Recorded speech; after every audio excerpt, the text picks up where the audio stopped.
Hello everyone, welcome to the pre-secure for the 25th July 2024। हमेशा की तरह हम लोग करेंगे 5 MCQ based on the current affairs और ये 5 एमसीक्यू करने के बाद अपना स्कोर कमेंट सेक्शन में जरूर लिखिएगा। तो let's start with the first question of the day. Consider the following statements about ketamine pills. Ketamine pills क्या है?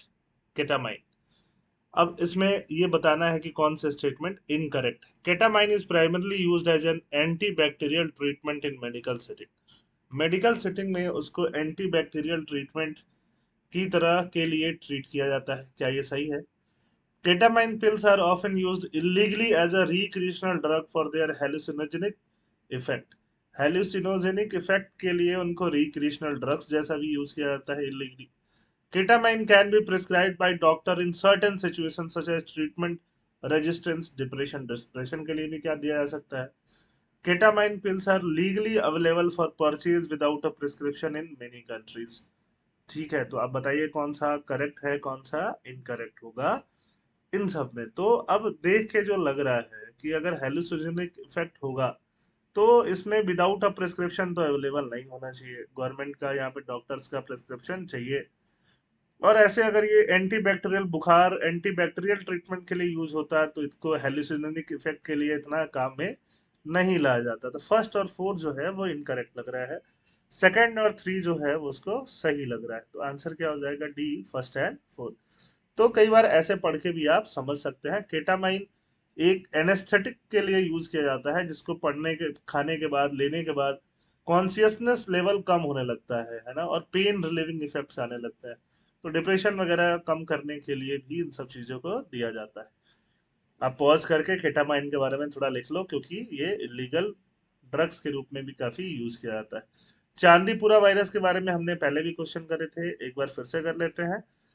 थोड़ा सा रिवीजन आपका हो जाएगा। Chandipura virus belongs to the family Rhabdoviridे and genus Vacillovirus। Second, the primary mode of transmission of Chandipura virus is through contaminated food and water. Chandipura virus primarily affect animal and not humans. There is currently no specific antiviral treatment available for Chandipura virus infections। कौन सा correct है और कौन सा incorrect है वो बताना है। तो इसमें अगर हम सब कुछ देखेंगे तो primarily affects animal and not human, ये गलत ही लग रहा है। और कंटामिनेटेड फूड और वाटर से नहीं, मच्छर काटने से होता है, वेक्टर से होता है। टू और थ्री इसमें गलत लग रहा है। तो आंसर क्या हो जाना चाहिए? सेकंड का बी हो जाना चाहिए। ठीक है, फर्स्ट सही है और फोर्थ भी सही है। करेंटली इसका कोई स्पेसिफिक ट्रीटमेंट नहीं है। थर्ड जो है जीएम मस्टर्ड। मस्टर्ड तो समझते हो, उससे तेल निकाला जाता है। जीएम मतलब जेनेटिकली मॉडिफाइड। जेनेटिकली मॉडिफाइड जिसका जीन को मॉडिफाई कर दिया गया है। GM mustard, also known as Dhara Mustard Hybrid 11, was developed to enhance oil yield and reduce dependence on import। Import पे डिपेंडेंस कम करने के लिए डेवलप किया गया है। इंपोर्ट्स पे डिपेंडेंस कम, ठीक है, तो ऑब्वियस बात है इसीलिए कम होगा। GM mustard incorporates genes from a soil bacterium to impart resistance against pest and herbicide। Paste and herbicide के अगेंस्ट रेजिस्टेंस देने के लिए जीएम मस्टर्ड को इनकॉर्पोरेट किया गया है ना। ठीक है, जीन्स मतलब सॉइल बैक्टीरिया के जीन्स को इनकॉर्पोरेट किया गया है, बिल्कुल सही बात है। GM mustard has received regulatory approval for commercial cultivation, ये गलत बात है। GM mustard seeds are widely available for purchase and cultivation by farmers. Widely available क्यों होगा? तो ऑब्वियस बात है, आंसर क्या होगा? Three and four.